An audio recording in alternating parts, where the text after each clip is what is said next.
আমাদের যখন বিয়ে হয় আমরা তখন গার্মেন্টসে জব করি, ঠিক আছে। তো ওর স্যালারি ছিল 5300 টাকা, আমার স্যালারি ছিল 15000 টাকা, এটা 2019 সালে, ঠিক আছে। তখন থেকে আমাদের ওখান থেকে আমাদের বিয়ে হয়। আমার যেদিন বিয়ে হয়েছিল সেই দিনে আমার যে স্যালারি কার্ডে যে টাকাটা আসতো সেই কার্ডটা তার পরের দিনে আমি তার হাতে তুলে দিয়েছিলাম।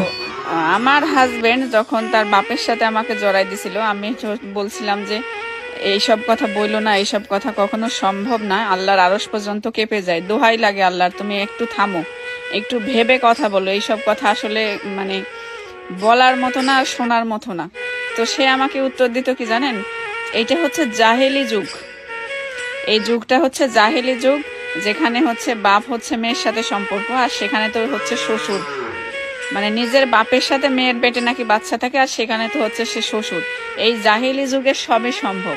তাহলে আমার একটা প্রশ্ন, এই জাহেলি যুগে যদি শ্বশুরের সাথে বউয়ের সম্পর্ক সম্ভব হয়, তাহলে ভাইয়ের সাথে তার বোনের সম্পর্কও সম্ভব, তাই না? এটাও তো জাহেলি যুগ। তার বোনকে সে তার হচ্ছে রাজরানী, বউয়ের থেকেও বেশি কিছু। তাহলে তোর বউ বাদ দিয়ে তুই রাজরানীর সাথে শুয়ে থাক, এটা তো আমি বলতেই পারি না? পারি। আমি একটা জিনিস কিনি তার জন্য সেটাই কিনতে হবে, আমি একটা লিপস্টিক কিনি তার জন্য সেটাই কিনতে হবে, আমি একটা জামা কিনি তার জন্য একটা জামাই কিনতে হবে।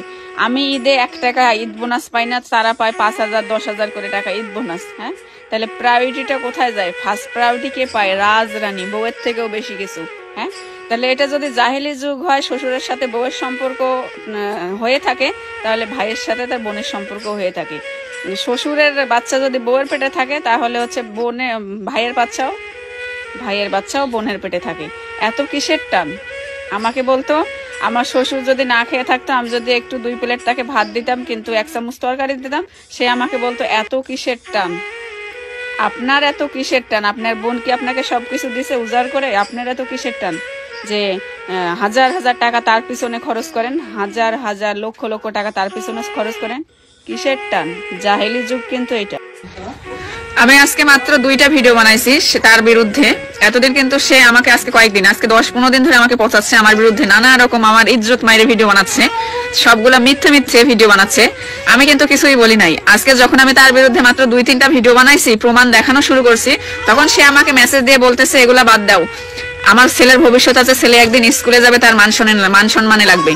হ্যাঁ, আর এত সময় যে তার মাকে নিয়ে সে আজে বাজে উল্টাপাল্টা ভিডিও করতেছে আজকে কয়দিন, তাতে কিন্তু আমার ছেলের মান সম্মান যায়নি। হ্যাঁ, ঠিক আছে, তাতে কিন্তু আমার মান সম্মান যাচ্ছে না। কমেন্টে যায় বাজে বাজে কথা বলতেছে, সেগুলাতে একটা মান সম্মান যাচ্ছে না। মানে যেই দেখছে যে বিথিটা এখন মুখ খুলছে, এখন তো আমার সবগুলা বলে নেবে, এখন বলতেছে ছেলের মান সম্মানের কথা।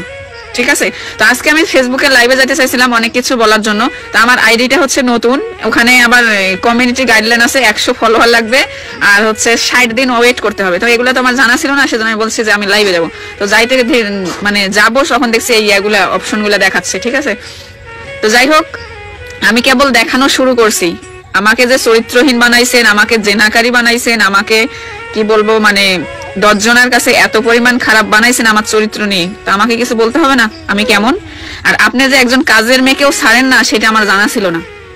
একটা কাজের মেয়েকেও আপনি বাদ দেন না, একটা কাজের মেয়েকেও আপনি ফোন দিয়ে বলেন আপনি আগের থেকে অনেক সুন্দর হয়েছেন, হ্যান ত্যান হয়েছেন। মানে আমার শখের পুরুষ মানুষ চিনতে এতটা ভুল করছি আমি।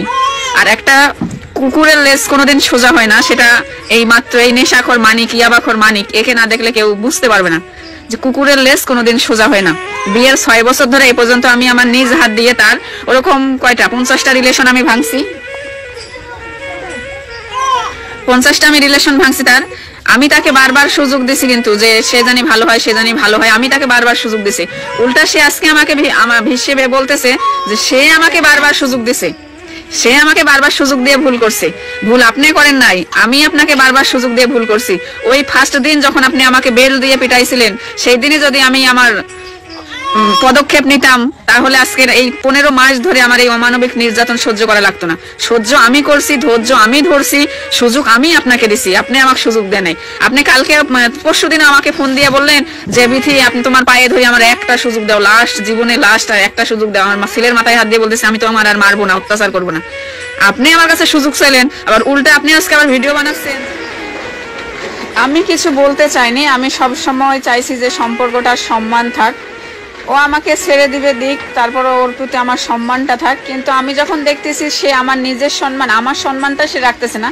তার তো 6 বছর আমি বউ ছিলাম, সে আমার সম্মানটাই সে রাখতেছে না, তো আমারও আর চিন্তা করার দরকার নাই যে তার সম্মানের কথা। আসল কথা, সবসময় পরকিয়া করে বেড়াইছে সে, আর উল্টা দোষ চাপাচ্ছে আমার উপর। আমি যে পরকিয়া করছি সে এক চুল পরিমাণ কোথাও কোনো প্রমাণ দিতে পারে নাই। এমনকি আমাদের এইটা নিয়ে সে আমাকে 3 বার মারতে মারতে মেডিকেলে পর্যন্ত পাঠাইছে, আর একবার কুষ্টিয়াতে আর 2 বার হচ্ছে রাজশাহীতে। রাজশাহী রাজপাড়া থানাতে সবাই আমার হচ্ছে সাক্ষী, ও কিভাবে আমাকে টর্চার করছে, কিভাবে মারছে, মানে ওখানকার পুলিশ, থানার পুলিশ সবাই হচ্ছে সে তার সাক্ষী। ঠিক আছে, মানে সে আমাকে নিজে পরকিয়া করছে, তার অহরহর প্রমাণ আমার কাছে আছে। আমি সেই প্রমাণগুলো স্ক্রিনশট রেখে দিছি, অবশ্যই আপনাদেরকে দেখাবো। সে আমার যে ফলোয়ার আমাকে ফোন দেয় আমার সাথে কথা বলার জন্য, সে তাদের সাথে বিভিন্ন রকমের বাজে ব্যবহার করে, বাজে ভিডিও পাঠায়, তাদেরকে বাজে ইঙ্গিত দেয়।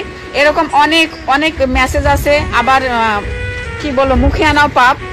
সে অনেক মেয়েদের সাথে সে বাথরুমে যাইতে বলে, বাথরুমে যায় তাদের সাথে ইমুতে আজে বাজে কাজ করে। এগুলো আমার নিজের চোখের দেখা।